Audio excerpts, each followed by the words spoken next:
noite, meu irmão, boa noite, minha irmã, tudo bem com você? Meu nome é Carlos Atos e esse é o seu Advento Cast, o seu podcast sobre a Palavra de Deus. Como de costume, já deixe o seu like aí no vídeo, compartilhe com os amigos e se ainda não é inscrito aqui no canal da igreja, se inscreva e ative o sininho das notificações para que sempre que a gente postar um vídeo novo, sábado ter as transmissões dos cultos, transmissão da escola sabatina, você seja notificado. Não é mesmo, Ângela? Com certeza, Carlos Atos. Estamos aqui mais uma vez para entendermos sobre a palavra de Deus através do livro Nisto Cremos, onde contém todas as crenças da Igreja Adventista do Sétimo Dia. E hoje não vai ser diferente, nós vamos trabalhar com mais uma crença, mais precisamente a crença do casamento e a família. E hoje estamos aqui com o ancião da Igreja do Bairro Brasil, que faz parte do Advento Cast, onde tem a sede do Advento Cast, nosso primeiro ancião, Mário. Desde já, irmão Mário, a gente agradece pelo convite, por ter aceitado o convite e estar aqui para partilhar da tua experiência em casamento, em família. Olá para todos que estão aqui acompanhando esse momento tão bacana aqui que vocês criaram isso, né? Graças a Deus. Graças a Deus. E para mim é um privilégio voltar aqui agora com Atos, Sim. com você novamente também, Ângelo, e também para falar de um tema tão importante, né? Algo que Deus instituiu ainda no Éden, a primeira instituição edênica. Então, assim, eu creio que vai ser uma bênção tudo aquilo que nós viveremos aqui, e para mim é um privilégio. Obrigado pelo convite, amigos. Nada. Antes de começarmos com as perguntas, para a gente entender o tema, vamos orar. Eu gostaria que você orasse para a gente, por favor. Pois não. Querido Deus, eterno Pai, na Tua presença, Senhor, nós nos colocamos gratos por essa oportunidade e desejosos de aprendermos um pouquinho mais sobre a criação, sobre a instituição da família e os Teus propósitos para nós também com essa instituição sagrada. Abençoe a nós e todos que estarão nos acompanhando. Nós oramos gratos em nome de Jesus. Amém. O irmão Mário, ele falou aqui para a gente que foi uma instituição que se originou no Éden. E o verso que eu gostaria de abrir aqui na sua conversa está em Gênesis 2, verso 18. Diz assim, olha. Então o Senhor Deus declarou: não é bom que o homem esteja só. Farei para ele alguém que o auxilie e lhe corresponda. Acho que é uma boa forma da gente iniciar aqui. E eu gostaria que o senhor falasse um pouco sobre essa origem do casamento. Ok. No princípio criou Deus os céus e a terra. Está aí em Gênesis 1, versículo 1. Não é isso? Sim. Deus criou todas as coisas. A gente pode ver aqui em Gênesis 1, vai falando cada dia o que Deus criava. E no sexto dia Deus cria o homem, posterior a isso cria a mulher. Só que tem um detalhe, Ângelo, mais Atos. Em todos os dias da criação dizia o seguinte: olha, aqui, o que Deus fazia era bom. E quando chegou no sexto dia, na criação do homem e da mulher, era muito bom. Interessante. Só que parece uma incongruência, né? Você acabou de ler um versículo onde Deus, ainda ali no Éden, aquele local perfeito, Deus diz assim: olha, não é bom que o homem esteja só. Então, peraí, tudo lá era muito bom, muito bom. Só uma coisa não era boa, era o homem estar só. Portanto, o casamento, essa instituição sagrada, ela realmente se consolida com a união de um homem e uma mulher sob as bênçãos do casamento, para que a coisa realmente fique boa ou fique melhor. A gente consegue observar também, nos versos 21 a 25, acredito que a consumação do casamento, né? Esses versos geralmente são muito usados em cerimônia de casamento, né? Sim, exato. E eu queria que o senhor nos ajudasse a entender o que é o significado desses versos. Muito bem, aqui é a formação do homem, né? Deus, em seguida, ele declarou que não era bom o homem estar só, e Deus permitiu com que Adão tivesse um sono profundo, né? E da costela de Adão, Deus cria Eva. E agora Adão não estava mais só. Agora Adão tinha uma companheira, uma igual a ele, ok? Para que ele pudesse ser totalmente feliz naquele paraíso. Deus criou Adão e Eva, o primeiro casal, em nível de igualdade. Em nível de igualdade. Porém, Deus deu a Adão diretrizes, né, únicas, e Adão era aí um governante, ele era o responsável moral, espiritual, pelo Jardim do Éden. Ele tinha responsabilidade plena sobre toda a criação. E a consolidação desse casamento está logo aqui adiante em Gênesis 24, versículo 2, versículo 24, onde nos diz o seguinte: por isso, deixa o homem pai e mãe, se une à sua mulher, tornando-se os dois uma só carne. Ou seja, esse é o propósito de Deus no matrimônio e no casamento. Essa junção que é sagrada, foi instituída por Deus para a felicidade do homem e a felicidade da mulher. O que é ser uma só carne? Muito bem, pergunta aparentemente simples, mas ela não é. Não tem como você ser uma só carne no sentido literal, não é isso? Sim. Embora se percebe isso quando há o ato sexual de um casamento abençoado, não é isso? O marido e a mulher. Mas essa só carne tem a ver com o que você pensa, o que você sente, o que você deseja, o que você sonha, o que você sofre, o que você tem de tristeza, o que você mantém de esperança. Esse casal deve viver em plena intensidade em todas as fases da vida. Eles são uma só carne. São duas pessoas distintas, mas que vivem uma integralmente a outra, sem perder, evidentemente, a sua individualidade, ok? Sua maneira de ser, mas essas pessoas se completam num nível em que essa humanidade não consegue entender. É realmente dentro de um âmbito espiritual. Porque o casamento, ou a forma de casamento hoje que existe no mundo, é algo totalmente banalizado. E eu creio que, para que se viva essa essência do casamento, evidentemente, você tem que convidar Deus para fazer parte desse relacionamento, desse matrimônio, dessa família.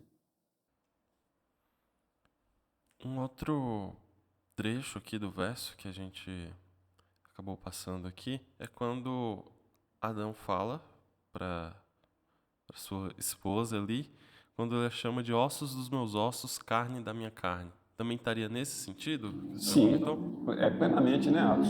Essa declaração de Adão é completa, tanto o versículo 24 de Gênesis 2, como também aquilo que foi colocado. Mas eu volto a ressaltar a questão da igualdade, é isso? Entre aquele casal. Esse era o plano de Deus. Então, assim, no casamento, o homem, ele se completa, como a mulher também, ele se completa num nível de relacionamento profundo, de intimidade, de amor, de cumplicidade sob as bênçãos do Senhor. A gente consegue observar que o casamento, ao ler aqui, né, que o casamento foi instituído, um instituto do Éden, criado por Deus, em um lugar santo, para pessoas santas, na presença de um Deus santo também, e por ele, né, por meio dele. Mas ao longo da história da criação, a gente observa também a queda do homem, né? O relato da queda no capítulo seguinte, no capítulo 3, vai falar sobre a queda. Sim. E a gente sabe que o pecado, ele afetou várias partes nossa, do ser humano, da natureza humana. E como é que o pecado afetou a santidade do casamento? Muito bem. Então, nós estamos saindo do Éden agora, né? Sim. Porque no mundo cristão, de uma maneira geral, o conceito de família edênica é muito bem estabelecido. Essa que é a grande verdade.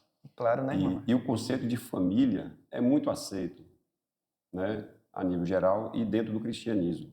A família é realmente algo considerada, a família é algo sagrada, na visão cristã, independente da denominação. Um ponto, já que a gente está saindo do Éden, e a gente vai entrar agora numa fase nova na vida daquele primeiro casal e a nossa também, Sim. eu preciso pontuar algo interessante aqui com vocês e com os amigos que nos acompanham. No Éden foi instituído em 2 atos, ok? Quase que seguidos, né? Um ao outro, 2 coisas que são sagradas. A primeira eu acabei de pontuar, a família, e todos concordam, o mundo cristão concorda.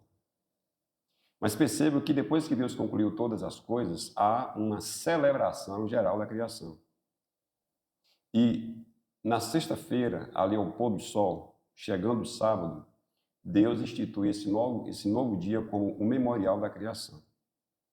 É um dia que Deus convida o ser humano para um descanso, ele abençoa, ele santifica o dia de sábado. A segunda instituição edênica. É por isso que o diabo, ele odeia tanto a família, porque ele sabe que a família foi criada por Deus para ser feliz e constitui a base da nossa felicidade depois da presença de Deus aqui nessa terra. Ser família é difícil ser feliz. Como também o sábado é o memorial da criação e também é uma base para que essa família possa semanalmente estar na presença do seu Criador, recebendo dele as bênçãos, a restauração e o preparo para o início de uma nova semana. Esse dia, quem instituiu foi Deus. Não foi o judeu, não foi o adventista do sétimo dia, foi Deus na criação. E nós não iremos encontrar, a não ser erros teológicos de interpretação, nenhuma base bíblica, nenhum texto bíblico que descredencia o sábado da observância até os dias de hoje. Muito pelo contrário. Então fica pontuado aí a segunda instituição, que também é muito importante para a nossa vida, para nosso relacionamento com Deus e para o nosso relacionamento com a nossa família. Respondendo sua pergunta, Ângelo, querido, olha, infelizmente Adão e Eva pecaram contra Deus e em Gênesis 3, 23, 24, eles foram expulsos do jardim do Éden. Porém, Deus é um Deus fantástico, Deus é incrível, Deus é Deus, não é isso? E Ele coloca diante dos nossos primeiros pais um novo modelo, uma nova proposta para que, apesar deles terem desobedecido a Deus, deveriam ter colhido a morte. Deus entrou com providência ali ainda no Éden, morreu o cordeiro, houve a promessa da vinda de Jesus Cristo, mas havia esperança para eles. E Deus agora institui novas maneiras de que, para que eles pudessem, apesar do pecado, ainda assim serem felizes. Deus rearruma a família agora, não mais edênica, a família terrena, que teria que viver em pecado. Deus coloca para eles ali algumas diretrizes para que eles pudessem se apegar a essas diretrizes de Deus e serem felizes. E elas são possíveis de serem cumpridas, obedecidas, vividas, para que a gente possa ser feliz. E dentro dessas diretrizes, né, Deus arrumando essa família bagunçada pelo pecado, mas Deus dizendo, olha, vocês vão ser felizes ainda assim, se vocês me obedecerem. Então aqui em Gênesis 3, Deus diz a Adão, olha Adão, do suor do teu rosto aí você vai ter que se virar, você vai ter que trabalhar muito, você vai ter que ser provedor, ter que prover. Só que Deus não tirou de Adão a prerrogativa de sacerdote. A gente vê isso em vários textos aí do Antigo, no Novo Testamento. Então Adão continuava sendo um sacerdote, um líder espiritual da sua igreja, da sua família. Então Adão iria continuar, mesmo em pecado, sendo sacerdote e o provedor da família. E para a mulher, Deus dá novas diretrizes para ela. Coloca a submissão ao seu marido. Olha, você vai ser submissa ao seu marido. É isso? Tem aqui uma espécie de punição para Eva, para isso. Sob dores, né? Ela daria à luz. Então, essa proposta de Deus, ela vigora até hoje. Agora, tem que haver um entendimento do que é essa submissão, o que é exercer o sacerdócio, ser provedor e ser o cabeça da família. Porque muitos homens, ainda hoje, não são o cabeça da família. Na verdade, eles são o cabeçudo da família. E muitas mulheres não se submetem à submissão que Deus lhe deu. A gente vive um momento muito difícil na face da terra, Atos, muito difícil. Por que isso? Porque ali, por volta dos anos 50, anos 60, na França, né, no surgimento do iluminismo, surgiu a Revolução Feminina. E as mulheres realmente elas viviam muito... Era uma opressão, essas mulheres viviam de forma... assim, uma verdadeira opressão dentro de casa. Eram homens machistas que se achavam. Essas mulheres elas tinham que procriar e criar os filhos. Mas eles que tomavam todas as decisões, eles não tratavam elas com devido respeito. Já vem daquela cultura judaica que nunca foi o propósito de Deus para Israel, para os judeus, não é isso? Eles viverem aquela cultura do machismo. Não, Deus instituiu com igualdade e com diretrizes novas para homem e para mulher, para que eles fossem felizes. E de lá para cá, vocês observam o seguinte, né? O machismo conseguiu destruir a família, em parte, porque as mulheres, elas continuavam amando seus filhos, cuidando da família, apesar de terem homens machistas e opressores dentro de casa. Ou seja, Deus usava essas mulheres, essas mães, que mesmo em sofrimento, através do amor delas, essas crianças eram criadas, e muito bem criadas, por sinal. Só que o diabo, ele odeia a família, e ninguém tem dúvida disso. Os ataques à família são constantes durante todas as eras. Como ele não conseguiu destruir a família de maneira plena, com o plano, o projeto dele na era do machismo, ele introduziu o feminismo. E você consegue perceber o seguinte, o feminismo consegue realmente consumar os planos do diabo. Parece uma fala assim, meia... Alguns ou algumas, né? Pode achar de uma certa forma machista. Não, eu quero tirar qualquer, digamos assim, espaço para o machismo ou para o feminismo. Eu tenho que trabalhar à vontade de Deus junto com vocês. Sim. Mas eu estou trabalhando com relação àquele que tem planos constantes e maus contra a família o tempo todo. Sim. Essa que é a grande verdade. E nós, como cristãos, devemos estar apercebidos daquilo que Satanás faz para poder tirar de nós o plano de Deus para a felicidade na terra, que é o conceito da família, o homem e mulher, filhos. Então, assim, hoje a mulher, ela não está mais dentro de casa. A mulher, ela quis ocupar o seu espaço. Quem está criando os filhos hoje em dia? Na grande maioria dos lares, essa criação, essa educação é terceirizada. Crianças estão em creche, não é isso? Outra parte na escola. Quando se tem um tempo para a criança é de maneira rápida, as crianças são mimadas porque os pais têm, quem sabe até dor de consciência, porque não conseguem dar para os seus filhos aquilo que eles sabem que precisariam dar, mas não dão. Porque o desejo do ganho, a independência financeira, os casais não são mais unidos, cada um com o seu dinheiro. Então não é à toa que hoje os filhos são criados dessa forma e o divórcio bateu todos os recordes. Verdade. Não é isso? Isso é plano de Deus? Não é plano de Deus. Não é plano de Deus. Então, assim, a família, ela sempre esteve sob o ataque e atos do diabo. Quando Deus arrumou essa forma de viver, Deus é sábio. O que Deus estava querendo dizer para Adão e para Eva? Olha, vocês pecaram, saiu do meu plano de perfeição, mas olha, eu vou ajudar vocês, eu estou com vocês, eu sou um Deus resiliente, eu amo vocês, vocês são minhas criaturas, meus filhos. Então, Adão, olha, seja um sacerdote, guie espiritualmente a sua família. Seja provedor, trabalhe bastante, não deixe faltar nada para ela, mas trabalhar com equilíbrio. Tem que ter um equilíbrio. Olha, Eva, seja uma mulher sábia, seja submissa ao seu esposo, que ele é um homem provedor, trabalhador, e ele é preocupado com a salvação sua e dos seus filhos. Ajude seu marido a criar filhos para a eternidade.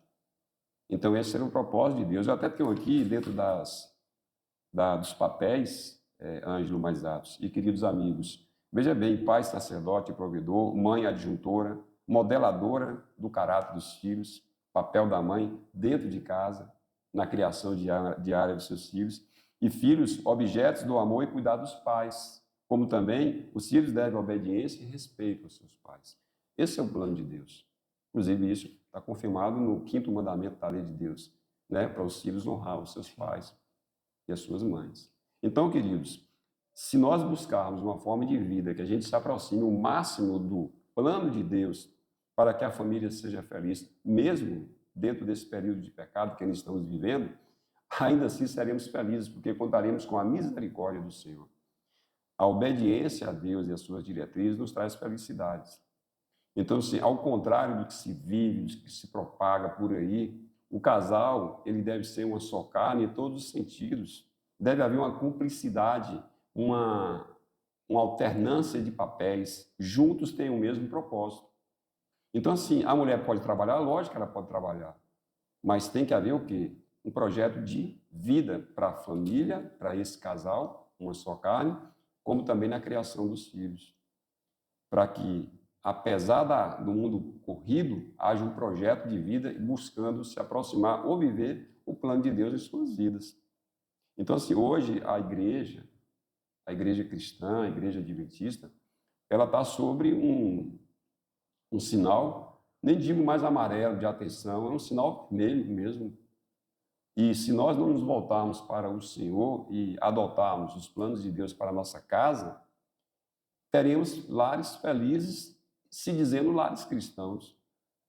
Por quê? Porque se as diretrizes de Deus não forem seguidas, essas orientações forem desprezadas, evidentemente que o diabo ele vai encontrar as brechas necessárias para desarticular esse casal e essa família, que está sob ameaça, em plena ameaça, desde o Éden. Essa que é a grande verdade. Isso vai prevalecer até a volta de Jesus Cristo. Então, queridos homens, mulheres, ao constituir um casamento, busquem essa proposta de vida nova de acordo às diretrizes do Senhor. E ao estabelecer a convivência em matrimônio, planejar filhos, né, também busque uma concordância de papéis e de parceria, uma só carne, para que essa família seja uma família segura, firme, equilibrada, ok? Para a honra e glória do Senhor. Olha, ainda nesse contexto de família, nesse mundo de pecado, nos desafios que se encontram deles, o senhor citou aqui que foi o divórcio. O que a Bíblia diz, o que a igreja diz a respeito do divórcio? Deus não aprova o divórcio, Atos. Deus não aprova o divórcio. Por causa da dureza, né, do coração daqueles homens e tal. Jesus Cristo ele deixou muito bem claro, inclusive, isso. Né? O divórcio em caso de adultério, se a pessoa não tem condição de perdoar, se ela tem dificuldade, o bom é que perdoe seu cônjuge, desde que ele esteja disposto a se corrigir. Mas a gente sabe que é uma prova difícil, cada um sabe o que vai passar diante de uma situação como essa. Então, se a pessoa não consegue superar, às vezes consegue até perdoar, mas não conviver, é o único motivo que Deus dá. Mas, assim, o divórcio hoje está sendo muito banalizado, as pessoas estão se divorciando de maneira muito fácil. Inclusive, nós da Igreja Adventista, o mundo cristão, a gente deve falar mais sobre o matrimônio, sobre o casamento e aquilo que Deus pensa sobre o divórcio. É lógico que o tradutor, eu acredito que ele não encontrou uma palavra mais forte para conseguir traduzir para a gente o sentimento de Deus contra o divórcio, como foi odiado. Deus odeia o divórcio. Deus odeia o divórcio, né? Mas tem algo também que Deus odeia dentro desse termo forte, né? Se odiar de Deus quer dizer, olha, Deus não aprova, Deus reprova, Deus não recomenda, Deus não quer que isso aconteça, coisa desse tipo. Sim.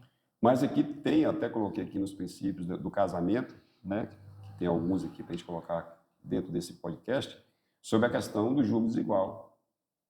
Muitos casamentos são seguidos de divórcio que vem desse problema que Deus está dizendo lá atrás, olha, eu odeio, reprovo o julgo desigual. E quando Deus fala isso, Deus não quer tirar de você aquilo que você pensa que será a felicidade.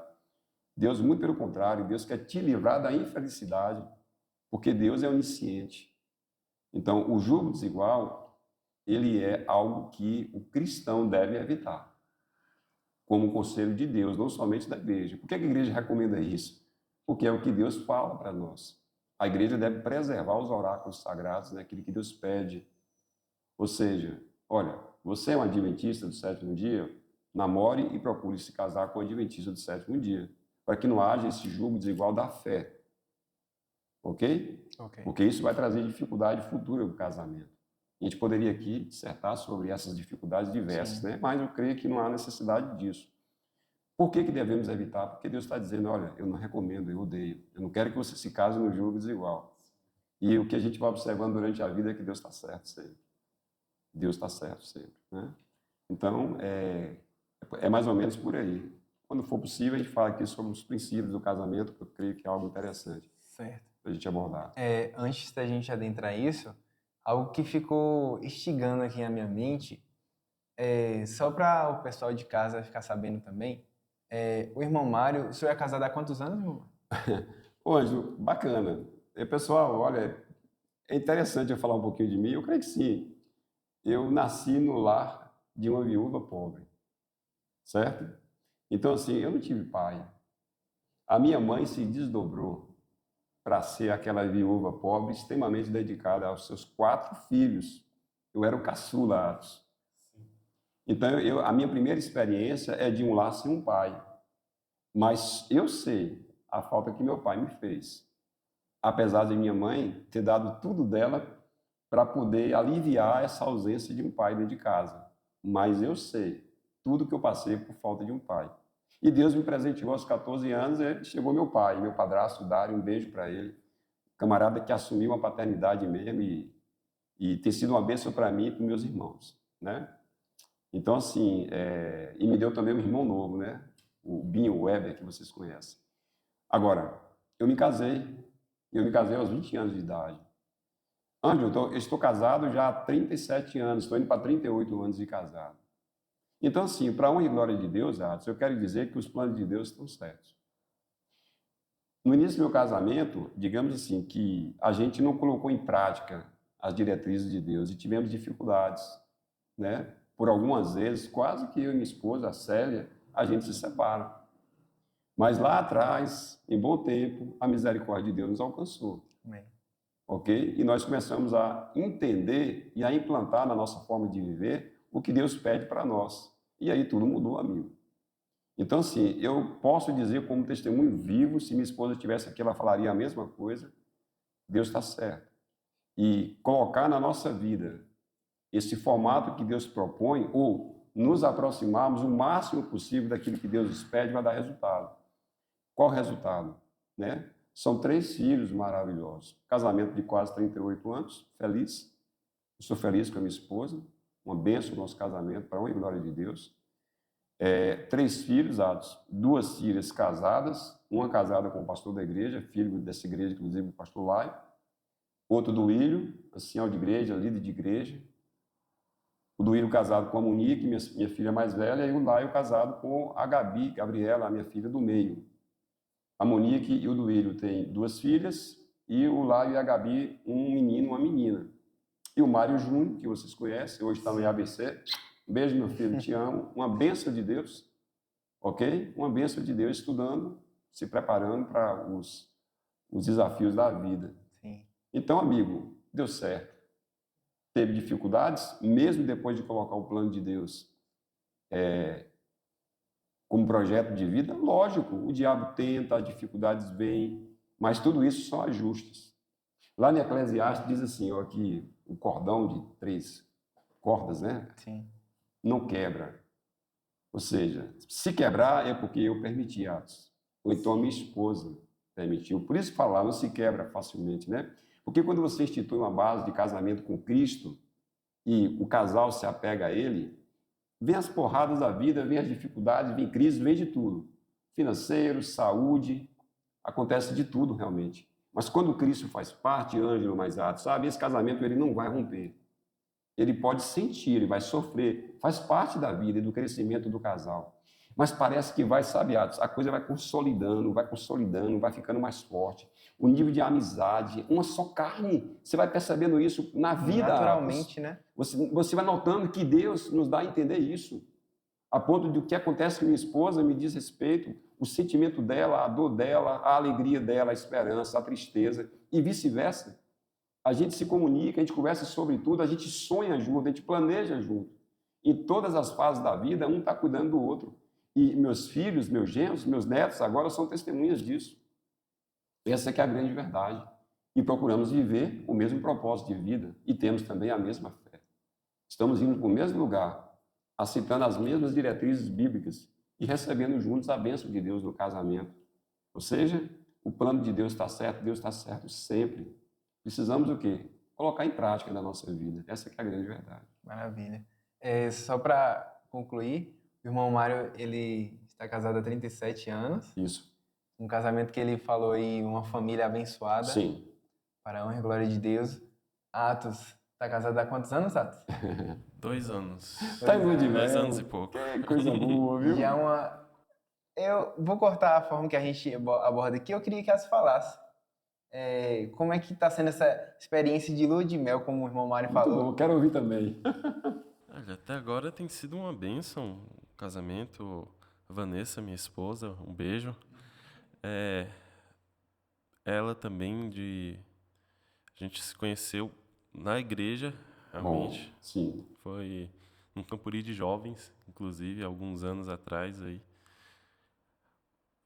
Esses 2 anos a gente tem, acho que no namoro você se conhece bastante, mas no casamento você se conhece mais ainda. A gente enfrenta alguns desafios, é claro, mas acho que ter esse direcionamento de Deus ajuda a resolver bem as coisas. A gente, como o Mário falou aí, é bem real isso de planejar as coisas juntos, de sonhar, de ter objetivos em comum, de estar ali a cada dia trabalhando em um único propósito. Então, nesse sentido, 2 anos ainda é pouco, ainda falta Entendi. experiência, ainda tem estrada ainda pela frente, Atos, mas para você, é Gênesis 1:28, a mesma coisa que Deus disse para Adão e Eva, o texto fala para você, multiplicai-vos e enchei a terra. Quando Deus cria ali Eva e dá para Adão, toma aí Adão, esse mulherão, olha, esse homem bonito aí é seu, olha, sejam felizes, multipliquem. Ou seja, o sexo dentro do casamento é bênção, é coisa boa. Foi Deus que deu para nós e é coisa boa. É para procriar, mas também para unir, ok? Para poder selar esse pacto matrimonial, uma só carne, não é isso? Ali naquele ato sexual, dentro dos planos de Deus. Só bênção, amigo. Então, curta esse casamento, sua esposa é linda, muito simpática, um beijo para ela aí, um abraço, e que Deus abençoe ricamente seu casamento. amém. Fantástico. Aí a gente já encontra outra realidade. Eu, solteiro, estou solteiro, e aí vem a minha pergunta depois Sim. disso tudo. Eu queria que o senhor dissesse para pessoas como eu estou hoje, pessoas solteiras, quando eu sei que eu vou estar pronto para, não digo nem namorar, mas para casar. Eu acho que você tem que estar orando, né? Os solteiros aí, ou aqueles que necessitam refazer sua vida, é isso, por algum motivo, viúvas. Oração, anjo, pedindo a Deus que te dê, né? Que te mostre, que escolha para você essa pessoa. E também estar atento, né, amigo? Tem que estar atento, tem que estar esperto aí, que pode aparecer e você não está enxergando. De fato. Agora sim, dentro desse conceito de ser solteiro ou solteira, a Bíblia diz aqui, né, isso, que não é bom que o homem esteja só. Mas o que a pessoa faz, solteira ou desquitada, viúva, aquela que se divorciou, aquele que se divorciou está só?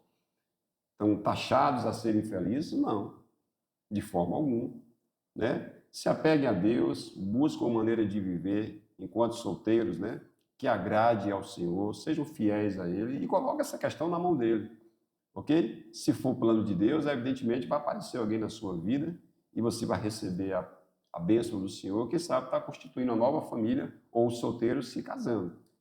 Mas, como propósito de vida, devemos sim almejar, sonhar, desejar uma companhia, porque esse é um projeto de Deus a família.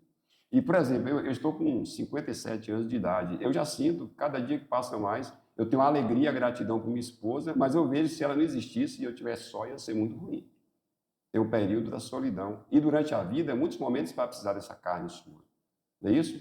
Mas que ninguém faça do outro a sua plena felicidade. Sua plena felicidade é Cristo. É estar bem com Deus e consigo mesmo. Não é isso? E outra coisa, casar-se para poder ser feliz, não sendo feliz quando solteiro, é incongruência terrível. Né, Ades? É um problema aí. Você tem que ser feliz quando solteiro, ou nesse momento que você está só por algum motivo. Seja feliz, se apegue a Deus, né? Cuide da sua mente, do seu coração. Ok? Se tem algum trauma a superar, busque um apoio de um psicólogo, de um pastor, de um senhor de igreja, alguém que você queira conversar e supere essa fase. E se prepare para a nova fase, que pode ser o quê? Um novo casamento ou um casamento real. Certo?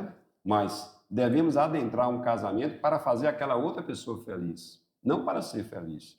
Então, se você vai se casar, não para ser feliz, para fazer aquela outra pessoa feliz e vice-versa. Aí tudo vai dar certo, tudo vai prosperar. Aí tem a vai unidade, ser só alegria. Tem a unidade, que tem a ver, inclusive, com os princípios do casamento. Eu acho que seria um bom momento agora para o senhor falar dos princípios. Pronto, eu vou resumir, que já percebi, Ângelo, que o tempo já está, né, chegando ao limite. Eu vou resumir aqui, tá? Então, não vou, assim, comentar com detalhes, não. Certo. Princípios do casamento, unidade, Gênesis 2:23, unidade. Item 2, interdependência, Gênesis 2:24. ok? O cônjuge seu é a sua prioridade. Olha, a prioridade sua é seu cônjuge, viu? Não é a mãe, não é o pai, não é a família, ninguém deve se meter nesse casamento, não. É o casal. A prioridade é a minha esposa e vice-versa. E a gente deve resolver as coisas juntos. Não envolver família, não, e todo mundo meter o dedo. Cuidado com isso, Deus não quer isso. Gênesis 2, 24. Endogamia, segundo Coríntios 6,14. O que quer dizer isso? O que diz lá? Não vos ponhais em julgo desigual com os incrédulos. Já falamos sobre isso. Vem a questão da monogamia, Gênesis 2, 24. Certo? Homem, uma mulher. Mulher, um homem, uma só carne, um casamento. A era do pessoal lá de Israel, que tinha 2 mulheres, aquilo nunca foi da vontade de Deus. É um homem para uma mulher para um homem, esse é o casamento. Sabe? Monogâmico. E de sexo oposto. Ok? A questão do homossexualismo. Deus reprova isso aqui em Gênesis. Cada um tem sua opção. Mas temos que buscar a aprovação de Deus. A aprovação de Deus é a união de um homem com uma mulher. Isso, e ponto final. Ok? Isso é motivo de outro momento de discussão. Tá joia? Joia. Vamos lá. Mas essa é a vontade de Deus, é isso que a igreja adventista acredita e prega e vive. A questão da permanência, Mateus 19, 6. O que Deus ajuntou, não separe o homem. Olha, sinceramente, eu trabalho como ancião de igreja e líder de família já há muito tempo, ancião de família. Olha, o que eu tenho visto de casais desistir por muito pouco. Cadê a permanência baseado em Mateus 19, 16? A gente não se casa para se separar. Os problemas vão chegar. Se tem algum casal atravessando um momento difícil no relacionamento, ore a Deus, tenha paciência. No momento certo, busque o diálogo. Se necessário for, busque ajuda. Mas não desista do seu casamento, não desista da sua bênção. E muitos estão desistindo por muito pouco. E o divórcio é a primeira coisa que vem na mente da pessoa. Tem muitos cristãos, muitos adventistas se divorciando, essa não é a vontade de Deus. E não ache que a solução da felicidade está aí. Aí é que vem a questão da permanência, da persistência. Vem a questão também da privacidade. Casamento, relacionamento tem que ter a privacidade do casal. Família se metendo na vida do casal, você quer casar de novo, busque a Deus. Com diálogo, simplicidade, humildade, resolva os problemas da vida. E que Deus está ali presente. Está lá no livro de Eclesiastes. 6, já falei a questão da privacidade, Gênesis 2, 24. A exclusividade, ok? Ou seja, é um feito para o outro. Não entra mais ninguém aí. Somos exclusivos para o nosso cônjuge. E vem o papel da família que foi colocado, né? Pai, sacerdote e provedor, mãe adjuntora, o esposo, modeladora do caráter dos filhos, filhos objetos do amor e cuidado dos pais, e como também os filhos devem obediência e devem também respeito aos pais. Agora sim, como é que funciona o plano de Deus para o casamento? Me permita para encerrar? Pode sim, viu, fica à vontade. Ângelo, senão vai ficar faltando talvez a cereja do bolo. Como viver nesse mundo difícil, onde a era do machismo está sendo superada, está cheio de homem aí com a moral baixa dentro de casa, ok? A cultura hoje é o feminismo em alta e o rebaixamento do homem. Quem falou que isso é plano de Deus? Não é plano de Deus. Mas o plano de Deus é o seguinte: homem, você é um sacerdote e você é um provedor. Trabalhe muito para dar conforto, lazer, dar saúde, segurança para a sua família, para a sua esposa que se preocupa com isso. Mas não se mate trabalhando, tudo com equilíbrio. Guie sua família no espiritual, se preocupe com a salvação da sua esposa, dos seus filhos. Seja um homem temente a Deus, um homem espiritual. Para quê? Quando essa família, se o homem é um provedor, é um sacerdote do lar, o guia espiritual, que tem uma esposa submissa a ele, uma adjuntora, que joga um no time do outro, tiver um dilema, uma dúvida, uma decisão a tomar, qual a opinião final que vai prevalecer de acordo à vontade de Deus? Não é a opinião do homem machista. Essa mulher não deve ser submissa. É difícil ser submissa a um machista. Mas a mulher temente ao Senhor, se ela é temente a Deus, ela é submissa a um homem que é espiritual. Porque ela vê nele o desejo de conduzir sua família de acordo à vontade do Senhor. É um homem dedicado à família, é um homem trabalhador. Então, no momento em que as ideias não batem e tem que tomar uma decisão, qual é a decisão desse homem sacerdote? Fazer com que prevaleça em sua casa, e diante dessa decisão, desse dilema, dessa dúvida, a vontade de Deus. E essa mulher é submissa a esse homem, porque ela confia na direção desse homem sobre o seu lar, sobre sua vida e a vida dos seus filhos. Porque um homem preocupado com a salvação da família é um homem que provê as necessidades dessa família. Então, essa mulher vai ficar feliz na decisão que esse homem está tomando, porque a decisão dele não é de acordo à vontade dele, mas é de acordo à vontade do Senhor. Olha que coisa maravilhosa, simples, né? Mas difícil, por quê? Porque estamos desobedecendo a Deus muitas das vezes, querendo viver a maneira que o mundo está ensinando para se viver. Não sigamos o mundo, sigamos a Cristo, a Deus, e está aqui, ó. Aqui dá certo. Para a honra e glória do Senhor, eu garanto, dá certo. Não com perfeição, ok? Mas dá certo sim. Vivamos o plano de Deus na nossa vida e vai dar certo. Amém. Amém. Eu acho que tá mais do que claro, né, sobre o casamento e a família, que o irmão Mário ele conseguiu abordar de forma plena. Se não, a gente já fala para os nossos colegas que estão, nossos amigos que estão assistindo, para deixar nos comentários suas perguntas, que a nossa equipe vai estar buscando sanar, né, Atos? Isso. Tirar suas dúvidas e... Permita, Ângelo. Sim. Crença fundamental número 23, nisto cremos, da Igreja Adventista do Sétimo Dia. Nós temos 6 doutrinas que são distribuídas em 28 crenças fundamentais. Sim. Crença fundamental 23, começamos isso hoje, matrimônio e família, que diz o seguinte: o casamento foi divinamente estabelecido no Éden e confirmado por Jesus Cristo como união vitalícia entre um homem e uma mulher, em amoroso companheirismo. Para o cristão, o compromisso matrimonial é com Deus, bem como com o cônjuge, e só deve ser assumido entre parceiros que partiram da mesma fé. Mútuo amor, honra, respeito e responsabilidade constituem a estrutura dessa relação, a qual deve refletir o amor, a santidade, a intimidade e a constância da relação entre Cristo e sua igreja. No tocante ao divórcio, Jesus ensinou que a pessoa que se divorcia do cônjuge, a não ser por causa de fornicação, e se casar com outro, comete adultério. Enquanto algumas relações de família fiquem aquém do ideal, os consortes que se dedicam inteiramente um ao outro em Cristo podem alcançar a amorosa unidade por meio da orientação do Espírito Santo e a instrução da igreja. Deus abençoa a família e tensiona que seus membros ajudem um ao outro a alcançar completa maturidade. Os pais devem educar os filhos a amar o Senhor e a obedecer-lhe. Por exemplo, e suas palavras devem ensinar-lhes que Cristo é um disciplinador amoroso, sempre terno e solícito, desejando que eles se tornem membros do seu corpo. A família de Deus, crescente intimidade familiar, é uma das características da mensagem do Evangelho. Crença fundamental número 23 do início. Não tinha como encerrar melhor, né, Atos? Amém. Ora pra gente, por favor. Oro sim. Querido Deus, obrigado, Senhor, por esses momentos que dedicamos aqui. É tão amplo essa visão que temos, ou essa discussão poderia levar mais tempo sobre a questão do matrimônio, da família, do casamento, filhos, mas eu creio que foi suficiente para entendermos que o Senhor nos ama, que o Senhor no Éden instituiu a família para ser uma bênção para a humanidade, que apesar do pecado, o Senhor nos deu novas diretrizes para que possamos, apesar do pecado, vivermos felizes no nosso casamento, na nossa família, Senhor. Portanto, nos perdoe aquilo que falhamos, aquilo que erramos, e nos ajude como casais a voltarmos para o Senhor, a dedicarmos tempo mais à oração, à dependência do Teu Santo Espírito, juntamente com o nosso cônjuge, para que possamos receber do Senhor as curas para o nosso lar, os nossos relacionamentos com os nossos cônjuges, ó Deus.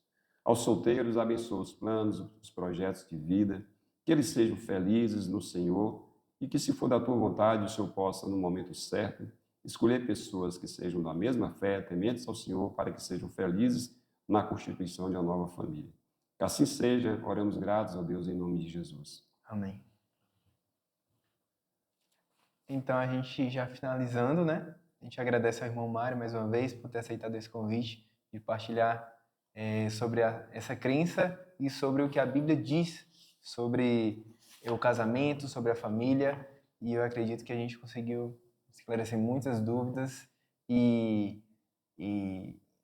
revisitar algumas coisas que já estavam presentes em nossas memórias. Em nome do Advento Cast, a gente agradece E Atos, tem um recadinho para a galera de casa. Olha, você que está em casa aí, não se esqueça de compartilhar esse vídeo aí com seus amigos. Se você não conhece, não sabe ainda, o AdventoCast também está no Spotify, no Google Podcast, certo? Mais algumas opções aí para você acompanhar. Se tiver aí, quiser só ouvir o áudio ali, tiver fazendo seus afazeres diários, estiver na academia, tiver correndo, fazendo as atividades no carro, o que for. Não se esqueça também de se inscrever no canal, de compartilhar, de deixar o seu like aí no vídeo e lembrar também de ativar o sininho das notificações, para que sempre que tiver um vídeo novo, você seja avisado, certo? E não perca nenhum episódio aqui do AdventoCast. E fazendo isso, você ajuda a gente a alcançar mais pessoas e fazer com que mais pessoas entendam por que nisto cremos.